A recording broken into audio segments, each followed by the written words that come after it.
읽을 말씀은 사무엘상 24장 1절에서 12절까지 말씀입니다. 함께 교독해서 읽도록 하겠습니다. 제가 먼저 읽겠습니다. 블레셋 사람들과 싸우러 나갔다가 돌아온 사울은 다윗이 엔게디 광야에 있다는 소식을 듣게 됐습니다.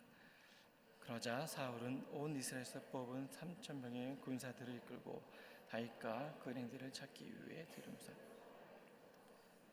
사울은 길가에 있는 양 우리에 이르게 됐습니다.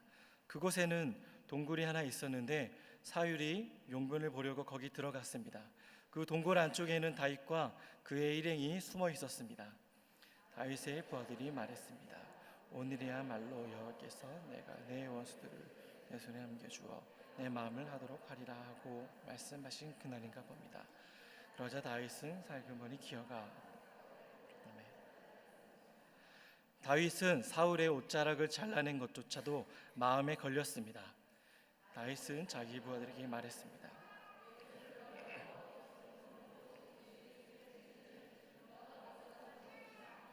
그는 여호와께서 기름 부으신 왕이다. 다윗은 이런 말로 자기 부하들을 나무라며 그들이 사울을 공격하는 것을 허락하지 않았습니다. 사울은 동굴을 떠나 자기 길로 갔습니다. 그러자 다윗은 동굴에서 나와 사울에게 외쳤습니다. 내 주 왕이시여, 사울의 뒤돌아서 뜻을 보자. 다윗은 땅에 두고 엎드려 다윗이 사울에게 말했습니다. 어째서 왕은 사람들이 다윗이 왕을 해치려고 한다라고 한 말에만 귀 기울이십니까? 오늘 왕께서는 여호와께서 동굴 속에서 왕의 목숨을 내 손에 넘겨주셨음을 확실히 아셨을 것입니다. 저더러 왕을 죽이라고 부추긴 사람들도 있었지만 나는 왕의 목숨을 아껴 오히려 나는 내 손을 내 주인에 치지 않겠다. 여호와께서 기름 부으신 왕이기 때문이다. 내 아버지여 보십시오. 내 손에 있는 왕의 이 옷자락을 보십시오. 내가 왕의 옷자락을 잘라냈지만 왕을 죽이지는 않았습니다. 그러니 내가 왕께 잘못을 저지르거나 반역한 것이 아니라는 것을 알아주십시오. 왕은 내 목숨을 빼앗으려고 찾아다니시지만 나는 왕께 죄를 짓지 않았습니다. 여호와께서 왕과 나 사이를 판단하셔서 내 억울함을 직접 풀어주시기 바랍니다. 그러나 나는 왕께 손대지 않을 것입니다. 오늘 본문 말씀으로 목사님 말씀 선포해 주시겠습니다.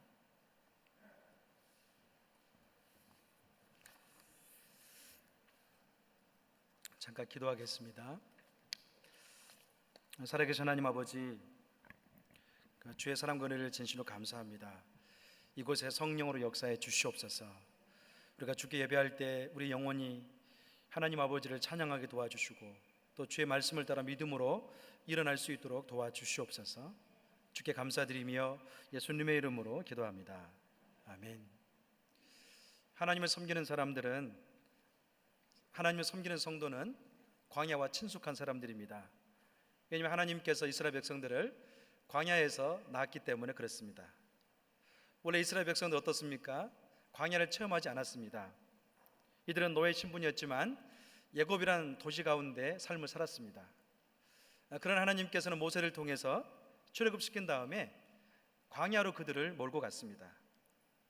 이스라엘 백성들은 도시를 빠져나와 광야에 있으면서 그는 하나님을 경험하는 놀라운 역사를 많이 경험했습니다. 만약에 이스라엘 백성들이 애굽이라는 도시 가운데 머물러 있다가 잠깐 광야를 갔다 온다면 그들은 많은 것들을 깨우치지 못했을 겁니다. 가령 어떻습니까? 그냥 캠핑 가는 것처럼 광야에 들렸다면, 또 한 가지는 그냥 몇 일 시간을 휴가를 갔다 왔다면 그 광야에서 그들은 잠시 쉼을 경험할지 모르겠지만 많은 영적 교훈을 받지 못했을 겁니다. 그러나 하나님께서는 이스라엘 백성들을 출애굽시킨 다음에 어디에 머물게 합니까? 광야에 머물게 했습니다. 광야를 통해서 하나님은 그들에게 영적인 놀라운 축복과 은혜를 전해 주었습니다. 광야는 어떤 곳인가? 광야는요, 화려한 도시 문화가 있지 않습니다. 광야는 어떻습니까? 내가 즐겼던 모든 것들이, 익숙했던 모든 것들이 필요치 않는 것이 광야입니다. 도시에서 가지고 있었던 신분이라든지 기술이라든지 인간관계의 모든 것들이 소용이 없는 것이 바로 광야입니다. 이들이 느꼈던 광야는 허벌판에서 아무것도 보이지 않는 그런 곳이었습니다. 또 어떻습니까? 낮이면 너무나 더운 날씨 때문에 힘들었고요, 또 밤이면 너무 추워서 힘든 그런 상황이었습니다. 그래서 그들은 노예 생활을 하면서 그냥 내가 그곳에 있었으면 더 좋았을 텐데 그런 아쉬움도 가지고 있었습니다. 그러나 하나님께 어떻습니까? 이스라엘 백성들을 광야에 부른 다음에 그들의 중요한 영적인 교훈을 주었습니다. 신명기 8장 3절에 나와 있는데요, 같이 한번 읽어보겠습니다. 신명기 8장 3절입니다. 시작. 그들이 너희를 낮추시고 배고프게 하셔서 너희나 너희 조상들이 전혀 알지 못했던 만나로 먹이신 것은 너희를 겸손하게 해 사랑의 빵으로만 사는 것이 아니라 여호와의 입에서 나오는 모든 말씀으로 사는 것임을 가르쳐 주려는 것입니다. 아멘. 하나님 이스라엘 백성들에게 이 광야 생활을 통해서 가르치고자 하는 것이 있었습니다. 그것은 뭔가요? 사람이 빵으로 사는 것이 아니라 하나님의 그 입에서 나오는 말씀으로 사는 것이다. 그 진리를 가르쳐 주기 위해서 이제 광야로 불러냈습니다. 마치 새술은 새 부대에 붙어야 되는 것처럼 이제 출애굽한 사람들은 어떻습니까? 새로운 존재가 되었습니다. 이들은 더 이상 노예가 아니고 하나님 백성입니다. 하나님 백성이라면 어떻게 살아가야 되는가? 빵으로 사는 것이 아니라 하나님 말씀을 따라서 살았을 때 자기가 누군지 알 수 있기 때문에 그랬습니다. 또 광야 이야기가 있는데요, 그 이야기는 어떤 이야기인가요? 예수님께서 겪은 광야 이야기가 성경에 나와 있습니다. 예수님께서 공생이 시작하기 전에 성령에 이끌려서 마귀에게 시험받기 위해서 광야를 나갔습니다. 그때 예수님 상태 어떻습니까? 40일 동안 굶주렸기 때문에 많은 것 가운데 허기진 그런 상태였습니다. 하나님께서는 성령을 통해서 예수님을 광야로 이끌고 나갔습니다. 그 다음 어떻습니까? 그 광야에서 새로운 것을 우리에게 가르쳐주고 있습니다. 예수님이 겪었던 광야는 어떤 곳이었습니까? 유혹이 있었고 또 때로는 시험이 있었던 그런 곳이었습니다. 그곳에서 예수님은 사단에게서 시험 받으면서 첫 번째 시험 가운데 사단이 이야기하죠. 이 빵을 가지고 이 돌을 가지고 떡이 되게 하라, 이 돌을 가지고 빵이 되게 하라, 그렇게 이야기했습니다. 그때 예수님 어떻게 이야기합니까? 돌로 빵을 만들지 않았습니다. 도리어 그가 이야기합니다. 사람이 빵으로 사는 것이 아니라 하나님에서 나오는 말씀으로 사는 것이다, 그렇게 이야기했습니다. 여러분, 이 두 개의 광야 이야기는 똑같은 결론이 나오고 있습니다. 우리 인간 가운데 가장 필요한 것이 무엇인가, 거기에 대한 답을 주고 있습니다. 바로 그게 말씀에 대한 답이었습니다. 사람이 빵으로 사는 것이 아니라 하나님에서 나오는 말씀으로 사는 것이다. 우리 인간 가운데 가장 심층적으로 필요한 것을 가르쳐주는 것이었습니다.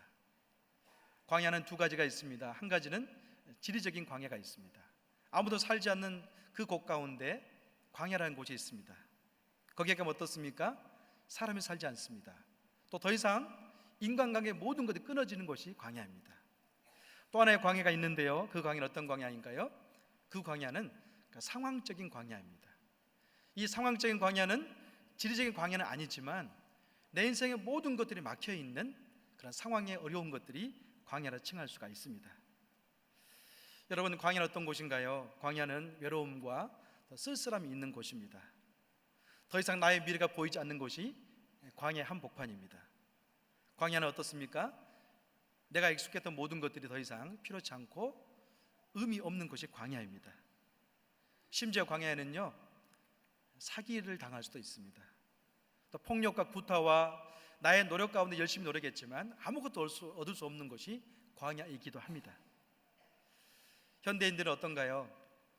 지리적 광야는 아니지만 모든 사람들이 이 상황적 광야 가운데 힘들어하고 어려운 가운데 살고 있습니다.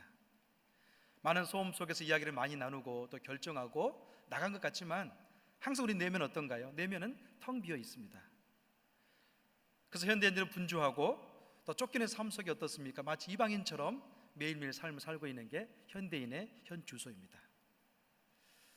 자신의 삶 속에 주도적으로 자기 인생을 이끌려고 하지만 그런 모습이 보이지 않습니다.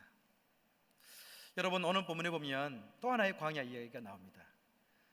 그 광야 이야기는 우리에게 쫓기는 삶을 살아가고 상황적인 광야에 놓여있는 현대인들에게 귀한 답을 주고 있습니다. 광야는 어떤 곳인가요? 광야는 분명히 하나님의 살아계신 곳이 광야의 한복판입니다. 그래서 우리가 광야 같은 세상을 살 때에 승리하기 위해서는요, 두 가지를 생각하시면 승리할 수 있습니다. 첫 번째 무엇인가요? 첫 번째는 광야 가운데 하나님께 집중하면 우리의 광야가 아무리 험할지라도 우리는 승리할 수 있습니다. 항상 광야는 낯설기 때문에 많은 분들이 어려워합니다. 계속해서 다윗은 이제 여러 곳에 도망치다가 오늘 보면 엔게디 동굴 가운데 이르게 됩니다. 엔게디 동굴이라는 곳은 굉장히 험난한 곳에 있는 그런 곳입니다. 실질적으로 제가 이렇게 이스라엘 땅에 성지순례를 갔었는데요, 이 엔게디 광야는 아주 사해 근처에 있습니다. 사해는 죽음의 바다라고 해서 물이 흐르지 않는 곳이죠. 거기 가면 굉장히 그 소금기가 많이 있습니다.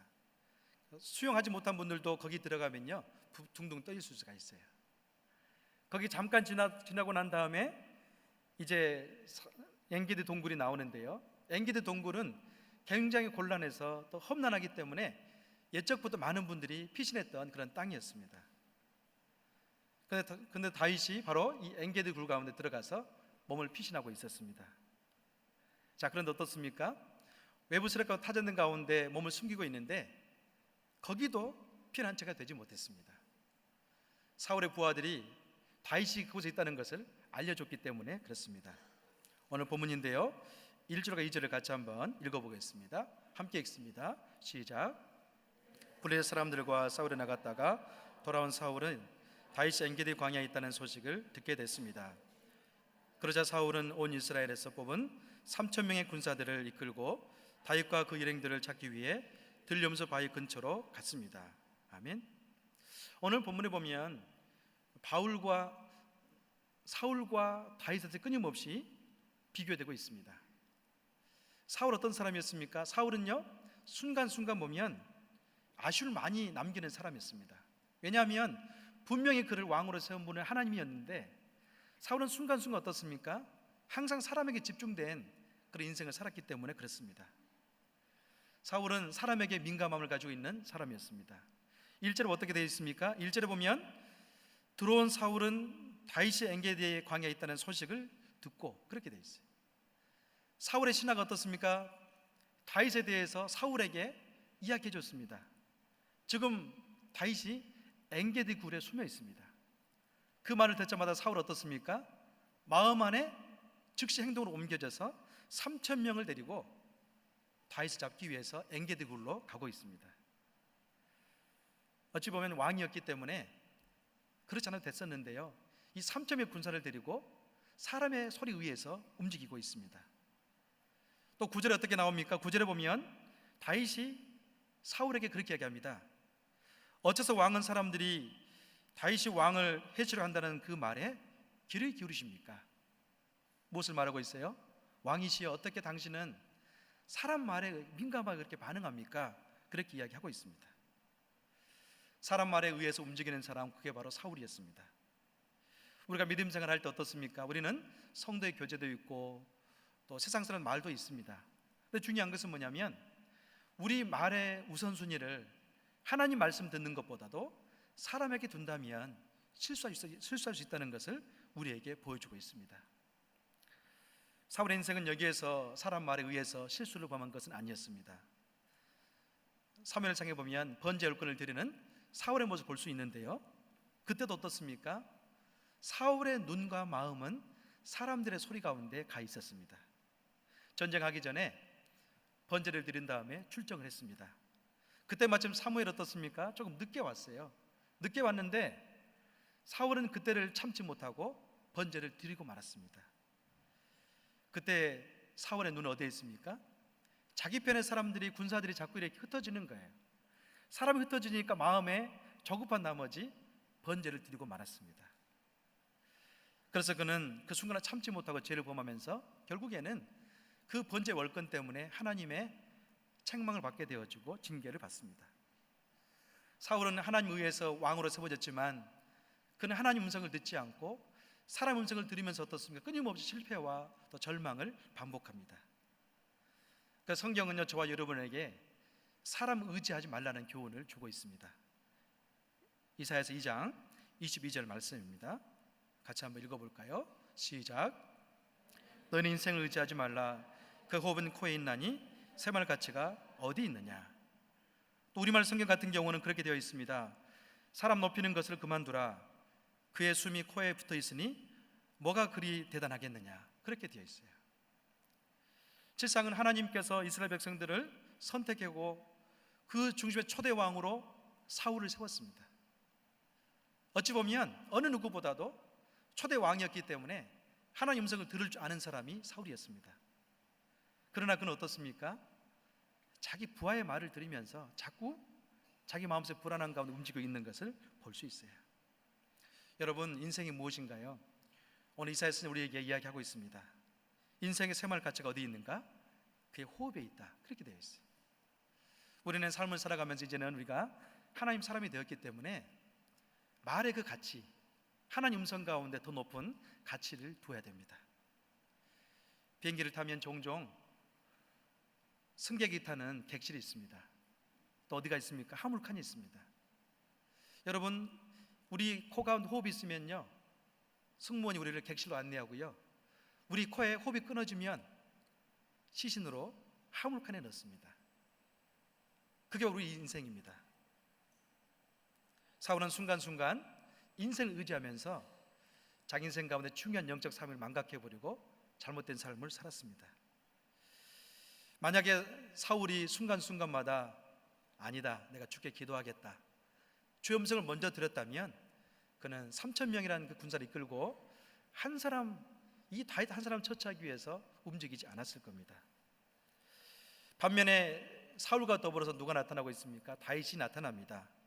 다윗은 이처럼 광야를 헤매는 사람이었지만, 그런 열악한 가운데 있었지만 순간순간 하나님 음성을 들으면서 그 인생을 설계하고 나가면서 영적 승리를 경험합니다. 오늘 4절과 7절 말씀 같이 한번 읽어보겠습니다. 함께 읽습니다. 시작. 다윗의 부하들이 말했습니다. 오늘날 이 말을 여호와께서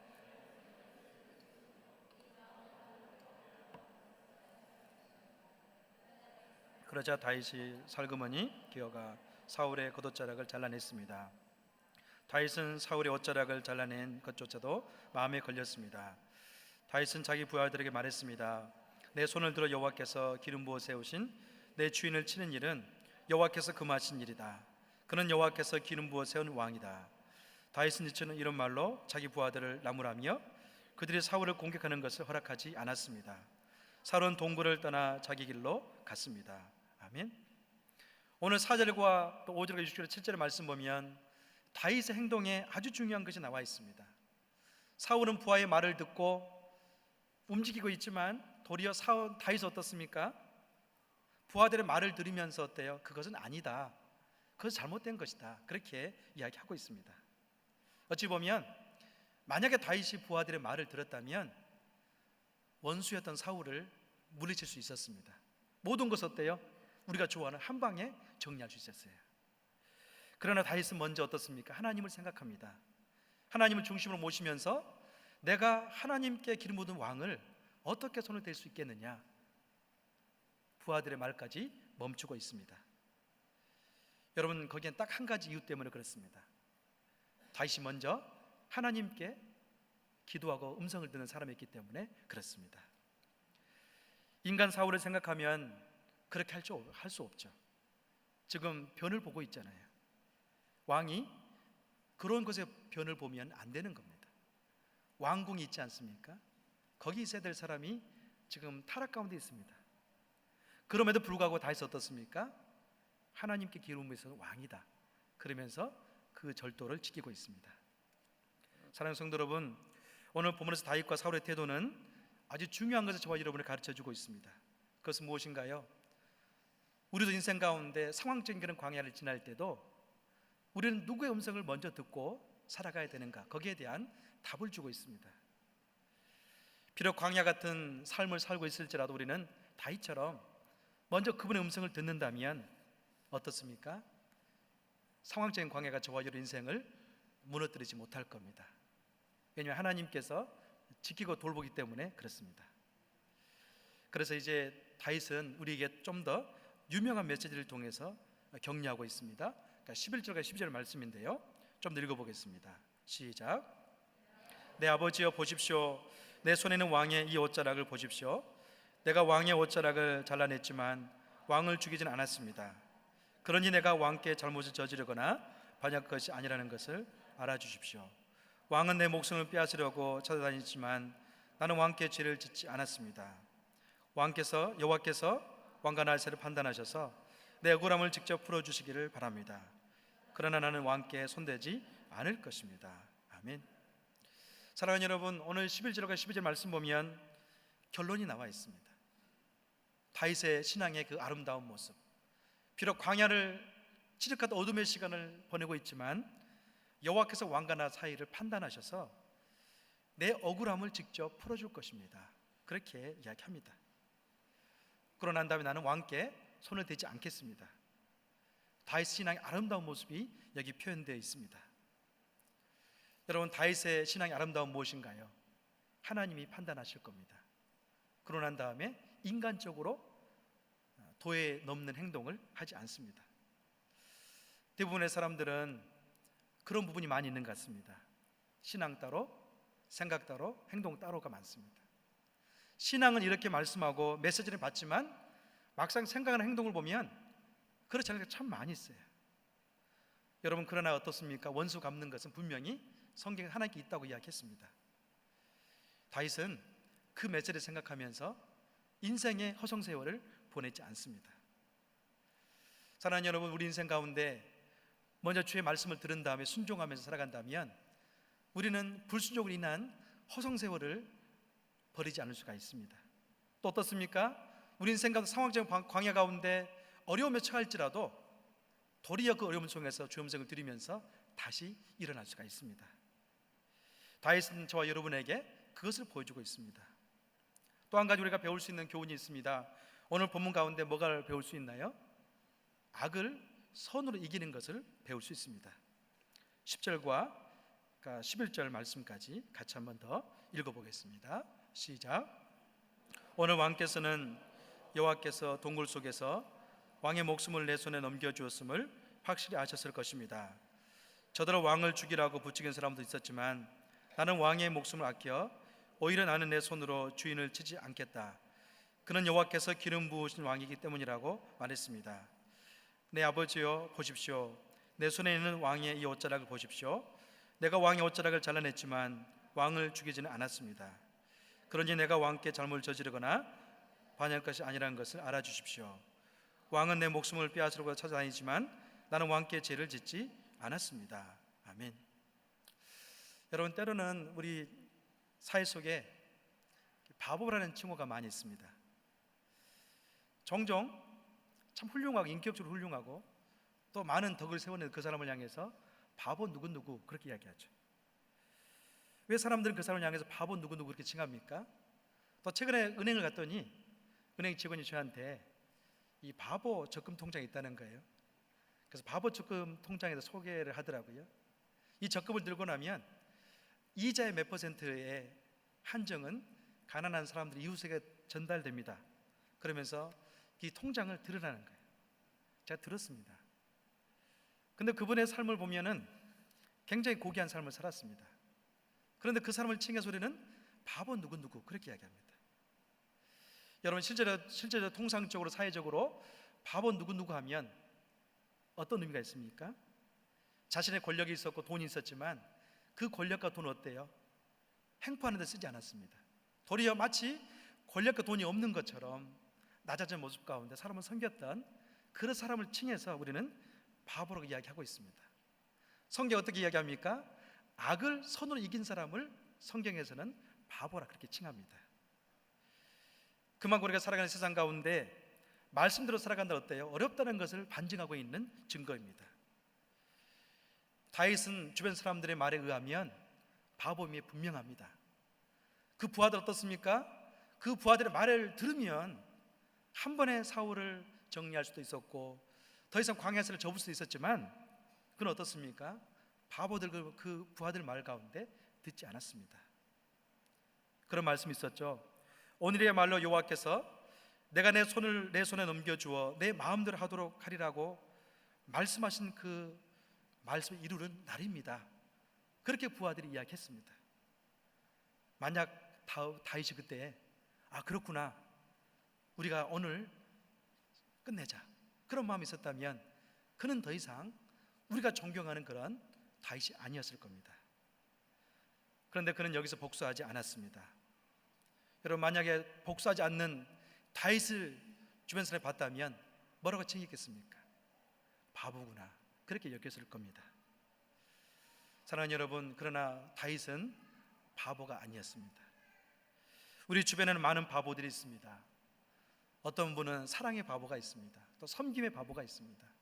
또 어떤 분은 어떻습니까? 용서의 바보가 있습니다. 이 바보는요, 모르고 그런 것이 아니라 너무나 잘 알기 때문에 차라리 그냥 바보처럼 선을 행하는 그런 분이 참 많이 있습니다. 사람들은 바보가 되기보다는 어떻습니까? 먼저 원수 갚는 것을 좋아합니다. 자기 기분대로 원수를 갚고 또 자기 기분도 어떻습니까? 폭로해서 실상을 드러내기를 좋아하죠. 도리어 그는 어떻습니까? 화를 당겼지만 자기가 화살에 돌아온 것들을 많이 경험하게 됩니다. 누구든지 지혜롭다는 사람은요 어떻습니까? 어리석은 자가 되지 않으면 지혜롭지 못할 것이다. 성경은 그렇게 이야기합니다. 사랑하는 여러분, 누구든지 하나님 앞에서 진리 때문에 바보가 되면 그 사람은요 참된 지혜를 가진 자가 된다는 것을 오늘 보여줍니다. 로마서 12장 19절 21절의 말씀 보면 우리에게 중요한 영적 교훈을 두고 있습니다. 같이 읽어보겠습니다. 시작. 사랑하는 형제들이여, 여러분이 스스로 원수를 갚지 말고 하나님의 진노하심을 맡기십시오. 기록되기를 원수 갚는 것이 내게 있으니 내가 갚아주겠다고 주께서 말씀하십니다. 악에게 지지 말고 선으로 악을 이기십시오. 중요한 게 있는데요, 그것은 뭔가요? 선과 악의 문제 가운데 원수 갚는 문제가 중심에 놓여 있습니다. 원수 갚는 것, 만약에 원수 갚는 것을 하나님 없이 인간적으로 행한다면 그 행동을 악이라고 표현하고요, 만약에 원수 갚는 것에 있어서 하나님 주권이 있으니 나는 여기서 멈추겠다, 그리고 나는 악을 손으로 갚겠다, 그럼 어떤 거예요? 선하다고 표현하고 있다는 것을 볼 수가 있습니다. 이 말씀 우리에게 큰 도전과 또 참 어려운 말씀이라는 것을 우리에게 보여줍니다. 지금 다윗의 심정을 한번 생각해 보세요. 어떻게 바보가 될 수 있었겠습니까? 스스로 광야의 삶을 청산하기 위해서 정리할 수 있는 그런 마음이 들지 않았겠습니까? 사랑하는 여러분, 여러분 어떻습니까? 상황적 광야가 놓여 있을 때 때로는 어떻습니까? 이 상황적 광야를 집어넣을 때 꼭 나의 잘못과 나의 실수, 나의 연약함 때문에 들어간 것은 아니에요. 때로는 내가 열심히 일했지만 어떤 친구가 내 사업 자금을 가지고 어디 갔어요. 또 어떻습니까? 나는 열심히 일했지만 누군가 때문에 나는 피해를 보면서 지금 승진하지 못하고 여기 머물러 있는 그런 경우도 있습니다. 나는 열심히 기도했지만 어떻습니까? 어떤 이간질 때문에 교회에서 시험 들 수도 있고요, 항상 어려울 수도 있어요. 그때 여러분은 만약에 악을 손으로 갚는 그런 사람이 될 수 있겠습니까? 선을 악으로 이기는 것은요, 역사로 우리에게 보여주고 있는 중요한 겁니다. 여러분, 악을 손으로 이기기 위해서는요 중요한 가지 있어요. 중요한 가지는 뭔가요? 깊은 신앙으로 자기의 권리를 포기할 때만이 가능합니다. 여러분, 어떻게 하면 권리를 포기할 수 있습니까? 하나님을 깊게 신뢰해 보세요. 그러면 자기에게 주어지는 권리마저도 주님께 양도할 수 있습니다. 여러분, 성도는 어떤 사람의 성도입니까? 하나님께 더 큰 영광을 돌리기 위해서 사는 분이 성도입니다. 그러나 내가 살아있으면요, 나의 감정 때문에, 나의 의지 때문에 그분의 영광이 드러나지 않습니다. 그러나 내가 죽으면 그분이 내 안에 삽니다. 내가 악을 손으로 이기면 어떻습니까? 악을 내가 갚으면 그분이 내 안에 없지만 내가 죽고 악을 손을 이기면 그분이 내 안에서 활동하는 것을 경험할 수가 있습니다. 사랑하는 여러분, 가정에서도 어떻습니까? 남편과 아내가 종종 팽팽한 그런 긴장의 선을 달릴 때가 많이 있습니다. 그러나 만약 가정에서요, 남편에게 아내가 자신의 권리를 다 양도한다면 어떤 현상이 일어날까요? 만약에 남편이 선한 분이라면 아내가 자기에게 모든 권리를 이양해주면 그 권리를 보호할 겁니다. 왜냐하면 권리가 자기에 넘어왔잖아요. 그러나 아내는요 어떻습니까? 이런 권리를 포기하지 않기 때문에 가정에는 끊임없는 다툼이 있는 겁니다. 만약에 여러분, 남편이 아내에게 모든 권리를 이양해 줬어요. 나는 당신의 말에 따르겠고 함께 협력해서 아름다운 가정을 이끌어 가겠습니다. 그럼 어떻겠습니까?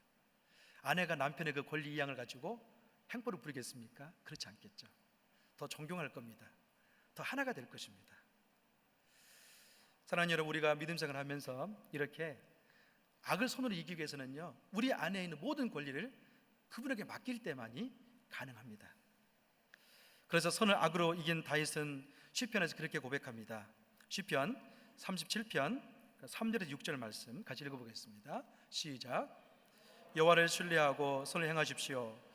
그럼 이 땅에서 살게 되고 먹을 걱정이 없을 것입니다. 또한 여호와를 기뻐하십시오. 그러면 그분이 당신의 마음의 소원을 이루어 주실 것입니다. 당신의 길을 여호와께 맡기십시오. 또 그분을 신뢰하십시오. 그러면 그분이 이루어 주실 것입니다.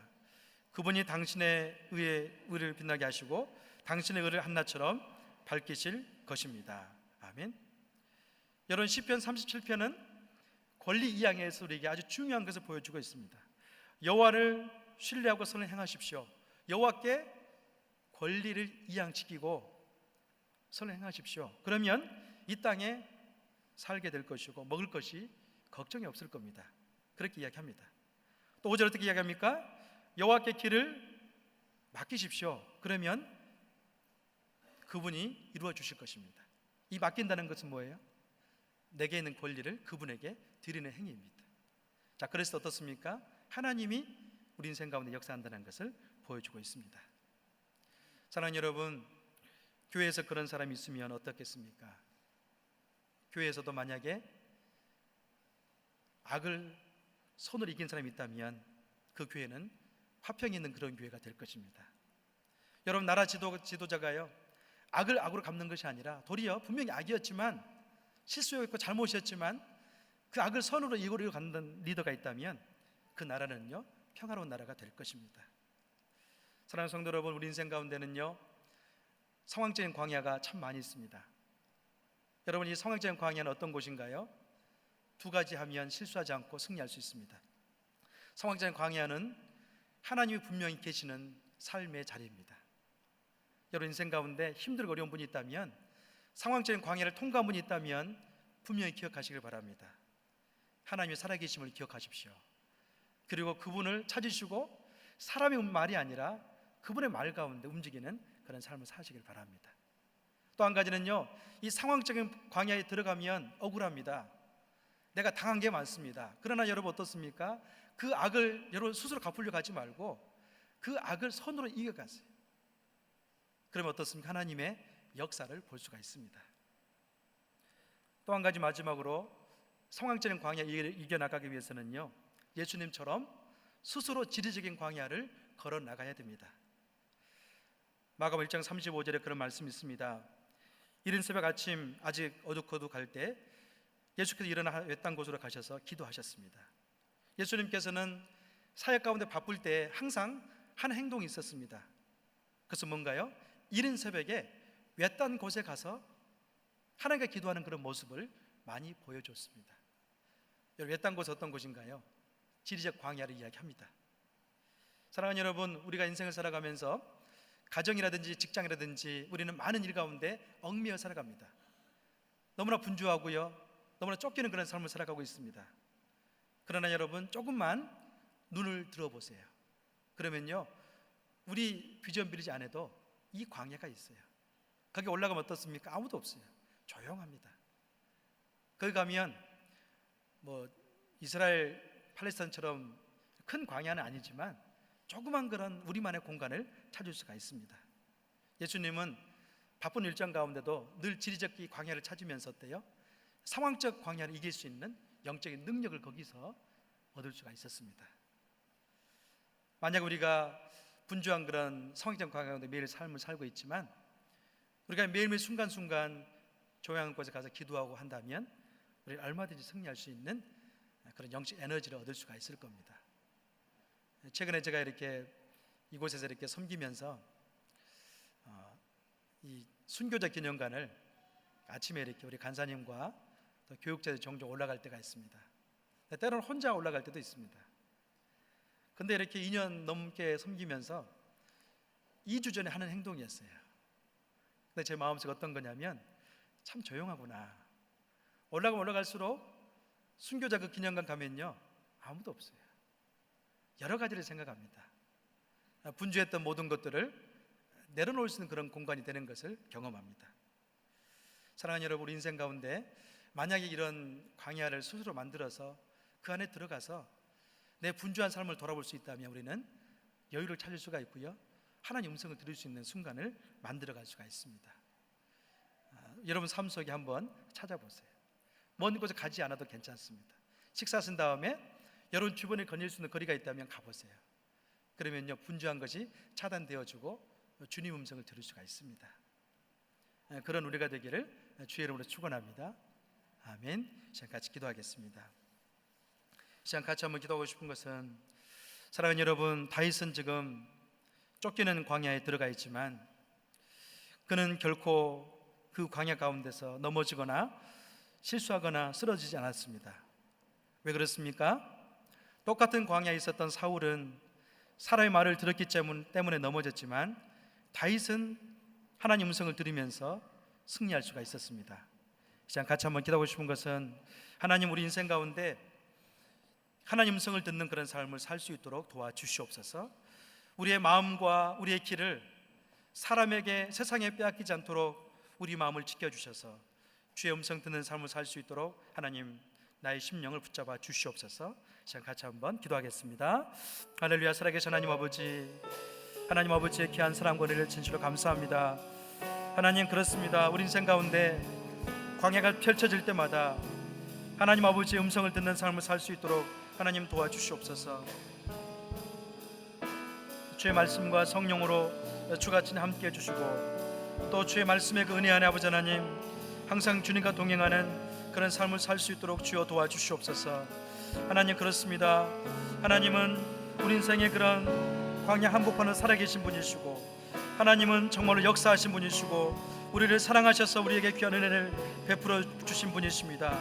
주님, 이 주님과 또 날마다 주님과 영적 친밀한 교제 가운데 승리하는 삶을 살 수 있도록 주여 도와주시옵소서.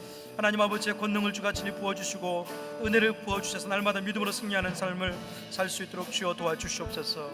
아버지, 함께 하시기 원합니다. 성령의 능력을 주같이 덧입혀주시고 오직 믿음 안에 승리할 수 있도록 아버지 역사해 주시옵소서. 하나님 임해 주시기 원합니다. 아버지 역사해 주시옵소서. 하나님 도와주시옵소서. 임하여 주시옵소서. 시간 같이 한 번 더 기도하고 싶은 것은, 오늘 특별히 더 멋진 세상 정기 후원 약정식이 있습니다. 또 비전 헌금을 통해서 더 멋진 세상 사역을 돕기를 원합니다. 더 멋진 세상 사역은 이 세상에 많은 어려움과 가난한 사람들, 또 육체적인 그런 가난도 있지만 또 영적인 가난에서 예수님 없는 그런 사람들을 도우는 사역입니다.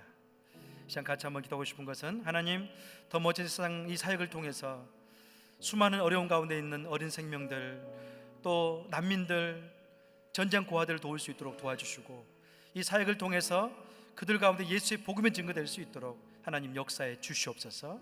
우리의 정성을 모아서 참여할 때에 하나님의 영광이 드러날 수 있도록 우리를 사용하여 주시옵소서. 시간 같이 한번 기도하겠습니다. 할렐루야. 살아계신 하나님 아버지, 또 주님 더 멋진 세상의 사역 가운데 우리를 초청하시고 주님 불러주셔서 감사합니다. 하나님, 이 더 멋진 세상의 사역을 통해서 하나님 아버지의 크신 영광이 드러날 수 있도록 아버지 역사해 주시옵소서.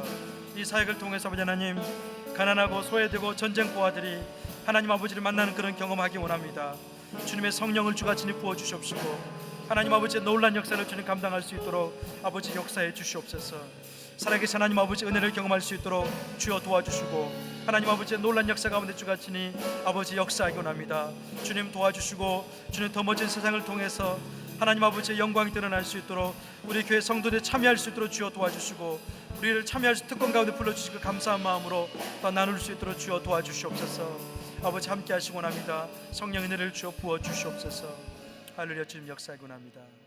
이제 한 가지 더 기도하고 싶은 것은, 2013년 하비스트 집회가 추석 연휴 동안에 양지 비전 밀리지에 있습니다. 하나님, 외국인 근로자들이 이곳에 와서 추석 연휴 동안에 집회할 때에 그들이 살아계신 하나님 아버지를 만날 수 있도록 주님 도와주시고, 모든 생명들이 하나님 아버지를 알 뿐만 아니라 선교사 훈련돼서 그들이 돌아갈 때는 선교사로 나갈 수 있도록 주님 도와주시옵소서. 이 시간 같이 한번 추석 연휴 가운데 있는 하비스 집회를 위해서 중보하면서 기도하겠습니다. 하늘위에 살아계신 하나님 아버지, 추석 연휴 동안에 주 이곳에서 하비스 집회가 있습니다. 주님, 이 집회를 통해서 아버지 하나님, 하나님의 그 살아계심이 오늘 증거될 수 있는 놀라운 역사가 주 일어나기를 소망합니다.